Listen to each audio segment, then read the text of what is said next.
How to stop blanking in English meetings. The Emergency Toolkit. You're in the middle of a high-stakes meeting. Your heart rate is up. You know exactly what you want to say in your native language. But suddenly, your mind goes completely blank. It's like the English part of you and your brain just disconnected. We've all been there. That frozen moment where the silence feels like hours. I've personally experienced that brain fog more times than I'd like to admit. And I know how much it can shake your confidence. Hi, I'm Karin, and I help international professionals find their voice and lead with confidence. Today, I'm giving you my Emergency Toolkit, 3 specific strategies I've tested and relied on to rescue me when I lose my words. So you never have to feel powerless in a meeting again. My own blank moment. Before we dive into the tools, I want to share a secret. Even as a communication coach, I've been there. Early in my career, I was presenting to a group of managers. I was well prepared, but a sudden, unexpected question about a detail made my mind go completely blank. I stood there for what felt like an eternity. I felt my face getting hot and almost apologized for my English. In that moment, I realized that apologizing would only draw attention to my struggle. Instead, I used one of the tools I'm going to teach you today.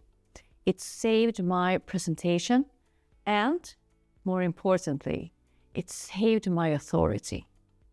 Because I truly believe that a blank mind doesn't mean you aren't smart. It just means you're human. Blanking out often happens because we are over-monitoring ourselves. In my video, 5 mistakes that make you sound unsure in English, I talk about how trying to be too perfect actually kills your confidence. I think this is the number 1 reason we freeze. The pressure of perfection, if you haven't watched that yet, is the perfect companion to this video because it helps you clear out the habits that lead to these mental blocks. Tool number 1, the strategic stall. When you blank, your instinct is to say, I don't know, or simply stay silent. Instead, use a stalling phrase to buy your brain 5 to 10 seconds to reboot. The phrase, that's a very interesting angle. Let me just take a second to make sure I give you the most accurate answer. Why I swear by this? You aren't stuttering, you are being thoughtful. I've used this many times, and I've noticed that it actually makes the other person feel like their question was very profound. It turns a moment of panic into a moment of professional reflection. Tool number 2, the Simplification Pivot. We usually blank because we're searching for a specific complex word. And my take on this is simple. Clarity always beats complexity. I've tested this in my coaching, and as soon as people give themselves permission to use simple words, the blanking often stops because the pressure is gone. The strategy. If you can't find the smart word, go back to basics. If you forget comprehensive, just say very big or complete. Example. I'm looking for the specific technical term, but essentially what I mean is that we need to see the whole picture. The goal. Moving the conversation forward is much more important than finding the perfect vocabulary. And tool number 3, the crowdsource.